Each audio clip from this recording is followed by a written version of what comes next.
नमस्कार, मैं हूं कुमार गजेंद्र। भारत टीवी में आपका स्वागत है। हमारे एक दूसरे social media platform podcast with Kumar Gajendra में भी आपका स्वागत है, जहां आप हमें सुन सकते हैं। पिछले दिनों आपने देखा होगा कि हिडनबर्ग का मामला बड़ी तेजी से होता। ये हिडनबर्ग के मामले को लेकर जिस तरीके से विपक्ष और खास तौर पर जो लीडर ऑफ अपोजिशन है राहुल गांधी, उन्होंने इस पूरे मामले को उठाया और आंखें मीच कर इस पर सीधे सीधे अडानी की जगह इस बार सेबी पर अटैक किया। ये बड़ा जबरदस्त अटैक था। इस तरीके के अगर हमारे देश के अंदर चीजें होती है, हमने आपको अपने पहले वीडियो में भी ये जरूर बताया है कि इस तरीके की चीजें देश की अर्थव्यवस्था को बर्बाद करने के लिए ये सारे प्रोपेगेंडे रचे जा रहे हैं। और इन प्रोपेगेंडा के पीछे कौन है आखिर? दरअसल एक नाम है जॉर्ज सोरेस। ये साउथ एशिया में अमेरिका की तरफ से, चाइना की तरफ से सम्मिलित रूप से एक आदमी काम करता है। और सोरेस पूरे तरीके से आप देखिए, यहाँ पर सारी चीजों को मैनेज करता है। और जो वर्तमान सरकारें हैं, खास तौर पे जो प्रधानमंत्री नरेंद्र मोदी की सरकार है, उसके खिलाफ ये किस तरीके से एजेंडे चलाते हैं, ये सारे एजेंडे का यही रिजल्ट निकलकर सामने आता है कि हमारे देश के अंदर विपक्ष इन चीजों को उठाता है और इनको एक तरीके से फ्लॉट करता है। और ये फ्लॉट जो है, ये पूरे देश के अंदर एक जहर घोलने का काम करता है। अब आप समझिए, इससे पहले आपने देखा और न्यूज क्लिक वाला हुआ था। न्यूज क्लिक में भी यही लोग सामने आए थे, किस तरीके से पैसा बाहर से आता है, किस तरीके से बढ़ता था, और फिर सोशल मीडिया पर किस तरीके से या फिर मीडिया के अंदर किस तरीके से खबरों को प्लांट करवाया जाता था सरकार के खिलाफ एक माहौल बनाने के लिए। हमने जब ये हिंडनबर्ग आया तो हमने इस पर बड़े सारी चीजें आपको बताई थी कि इतना फर्जी टाइप का ये मामला है, आखिर ऐसा कैसे हो सकता है। हमने आपसे कहा था कि ऐसा कैसे हो सकता है, और होना भी नहीं चाहिए, कि विदेश में कोई आदमी जांच करे और उसमें हमारे देश के अंदर हल्ला मच जाए। विदेशी तो हमें चाहेंगे कि कोई किसी देश को देखकर, पड़ोसी को देखकर खुशी नहीं है तो देश देश को देखकर कैसे खुश होगा। तो हमारे देश में इसको विपक्ष के लोग हाथों हाथ लेते हैं। लेकिन अभी तक ये सारा मामला विपक्ष के हाथ में चल रहा था तो ये चल जाया करता था। लेकिन आज एक संवैधानिक पद, जी हाँ बिल्कुल सीधे सीधे पूरी जिम्मेदारी के साथ कहते हैं, राहुल गांधी जो लीडर ऑफ अपोजिशन है लोकसभा के अंदर, वो अगर इस मामले को उठाते हैं तो ये अपने आप में बड़ा हो जाता है। और ये दर्शाता है कि किस तरीके से अब देश को बर्बाद करने के लिए संवैधानिक पदों का भी दुरुपयोग किया जाने लगा है। यही बात आज राज्यसभा में सभापति और देश के उपराष्ट्रपति जगदीप धनखड़ ने कही है। हमारी इस बात की पुष्टि की है जगदीप धनखड़ ने, जो हम आपको अपने पिछले वीडियो में, जब से हिंडनबर्ग का मामला आया था तब से हम आपको बताते आ रहे थे। आज जगदीप धनखड़ ने इसी बात की पुष्टि की है। दरअसल उपराष्ट्रपति Jagdeep Dhankhar national law university NLU के एक एलएलएम कार्यक्रम के अंदर मुख्य अतिथि के तौर पर बोल रहे थे। और उन्होंने बोलते हुए आज कई सीधे सीधे, उन्होंने राहुल गांधी का नाम नहीं लिया, लेकिन उन्होंने सीधे सीधे राहुल गांधी पर निशाना साधा हिडनबर्ग मामले को लेकर। उन्होंने कहा, हिडनबर्ग मामले में उपराष्ट्रपति जगदीप धनखड़ ने राहुल गांधी पर बिना नाम लिए निशाना साधा। उपराष्ट्रपति जगदीप धनखड़ ने कहा, अर्थव्यवस्था को नष्ट कर रहा है संवैधानिक पद पर बैठा एक व्यक्ति। मतलब आप समझिए कौन व्यक्ति संवैधानिक पद पर बैठा है। हम आपको उसमें नाम जोड़ देते हैं राहुल गांधी, क्योंकि बहुत सीधा सीधा बताना आपके लिए बहुत जरूरी होगा। हमारे युवाओं को उन्होंने जो जो एलएलएम के जो जुडिशरी के जो कहा जाए कि जो स्टूडेंट थे, उनको संबोधित करते हुए कहा, क्योंकि युवाओं का ये कार्यक्रम था, हमारे युवाओं को उन ताकतों का समान रूप से खंडन करना चाहिए जो पक्षपातपूर्ण या स्वार्थ को हमारे राष्ट्र से ऊपर रखते हैं। यानी कि आप सोचिए, ये वही बात है जो हम आपको बता रहे हैं कि सिर्फ सरकारों से लड़ने के लिए इस तरीके का पक्षपातपूर्ण रवैया कि विदेश में एक रिसर्च रिपोर्ट आती है और उस रिसर्च रिपोर्ट पर हिडनबर्ग पर हमारे यहाँ लीडर ऑफ अपोजिशन इस पर हल्ला मचा देते। आपको हम यहां पर सीधा सीधा बताते हैं कि ये केवल इसलिए था कि देश की अर्थव्यवस्था को तहस नहस कर दिया जाए, क्योंकि इस बार हमला सीधे सीधे सेबी पर हुआ था। और सेबी का मतलब है हमारे देश की वो मार्केट जिससे बाजार चढ़ता और घटता है, जिससे रेट तय होता है, जिससे पूरी अर्थव्यवस्था तय होती है। इससे पहले इन्हीं राहुल गांधी ने अडानी पर यह हमला किया था। अडानी बाद में कोर्ट चले और इसका बड़ा नुकसान झेलना पड़ा।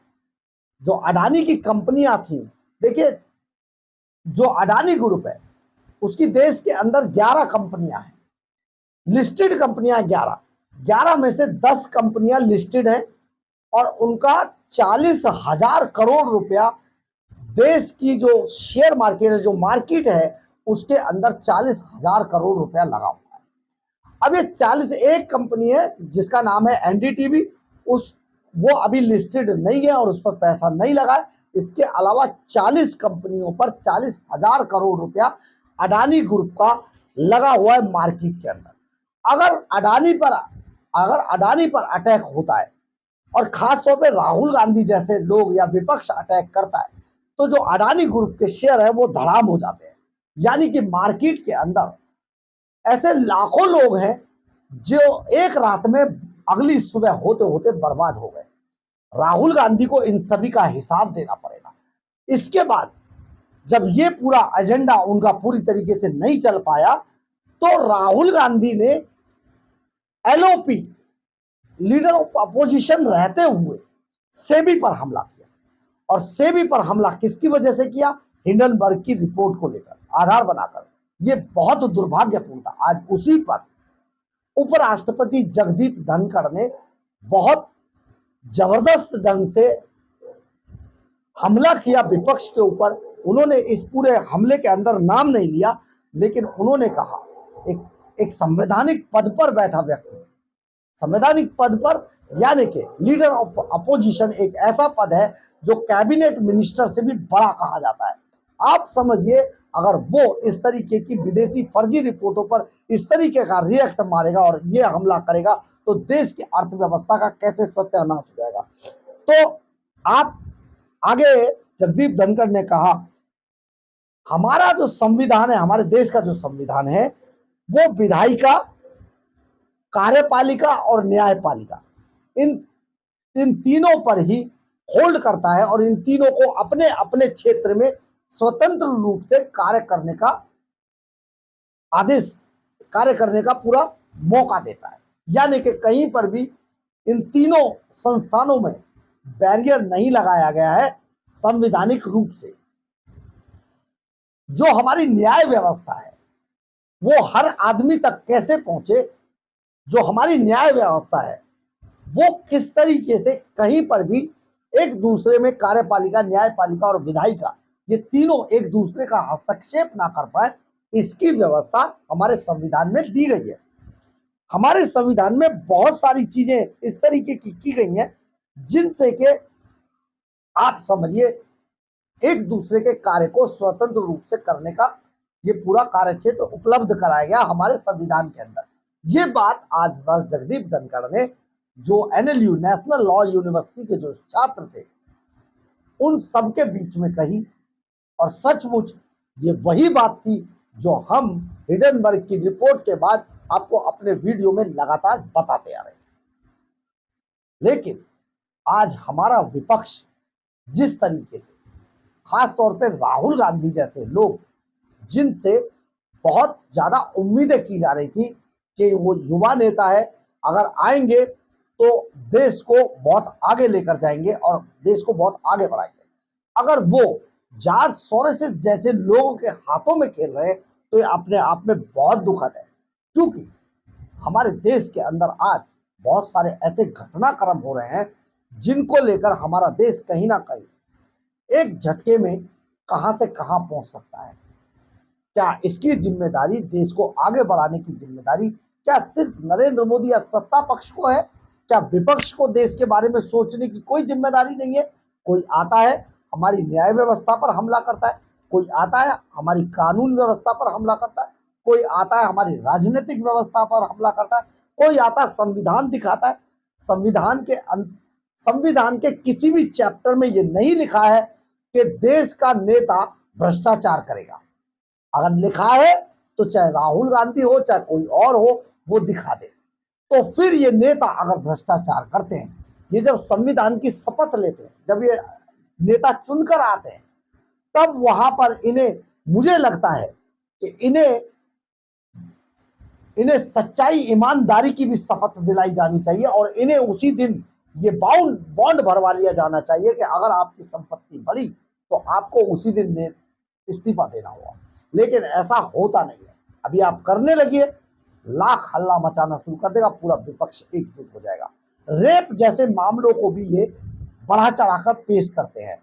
ऐसे राज्यों में जहां गठबंधन के विपक्ष के लोग हैं, वहां पर कुछ नहीं हुआ, लेकिन जहां पर सत्ता, देश की सत्ता में काबिज यानी कि भारतीय जनता पार्टी की सरकार है, वहां पर लड़की हूं, लड़ सकती हूं जैसे नारे दिए जाते हैं। क्या पश्चिम बंगाल के अंदर जिस लड़की के साथ निर्भया जैसा हादसा हुआ, रेप हुआ, क्या वो लड़की नहीं थी और लड़ नहीं सकती थी? लेकिन इस नारे को देने वाली प्रियंका गांधी अभी तक कहीं पर दिखाई नहीं। बड़ी बात है। लेकिन आज जगदीप धनखड़ ने जो हमला बोला है, उनको जबरदस्त ढंग से आपको ये ध्यान देना होगा कि इतने बड़े पदों पर बैठे हुए लोगों को भी ये साफ नजर आ रहा है, ये बिल्कुल भी राजनीतिक भाषण नहीं था। आप एक बार सुनिए जरा। I seek your assistance and I beseech you. Our youth must equally rebuff and neutralize forces that keep partisan or self-interest above that of our nation. We cannot allow it. It happens, it is at the cost of our rise. You are law students, I will leave two thoughts with you. One, scratch your brains and find out. Jurisdiction of institution is defined by the Indian Constitution, be it legislature, be it executive, be it judiciary. Jurisdiction of courts is decided. Look around the globe, look the Supreme Court in the US, the highest court in the UK or other formats.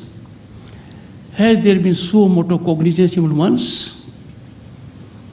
Has a remedy been created beyond what is provided in the Constitution? Constitution provides original jurisdiction, appellate jurisdiction. It provides review also. But we have curative. If you do not focus on these nuances, I wonder who shall do it. Think about it. I got extremely worried when a person holding constitutional position just last week declared in a well-publicized media, I would say, campaign, beseeching Supreme Court to suo motu invoke jurisdiction to give wings to a narrative aimed at destroying our economy. आपने सुना होगा, जगदीप धनखड़ का ये राजनीतिक भाषण बिल्कुल भी नहीं था। ये एक ऐसी बात थी जो कहीं ना कहीं निष्पक्ष होकर, खास तौर पे हमारे देश की युवा पीढ़ी को सोचनी चाहिए कि अगर हिडन वर्ग जैसी रिपोर्ट पर हम अपने देश में अपनी जो संवैधानिक संस्थान है उन पर हमला करेंगे तो उसका अंजाम क्या होगा। अगर सेबी पे हमला करते हैं तो पूरा मार्केट गिरता है।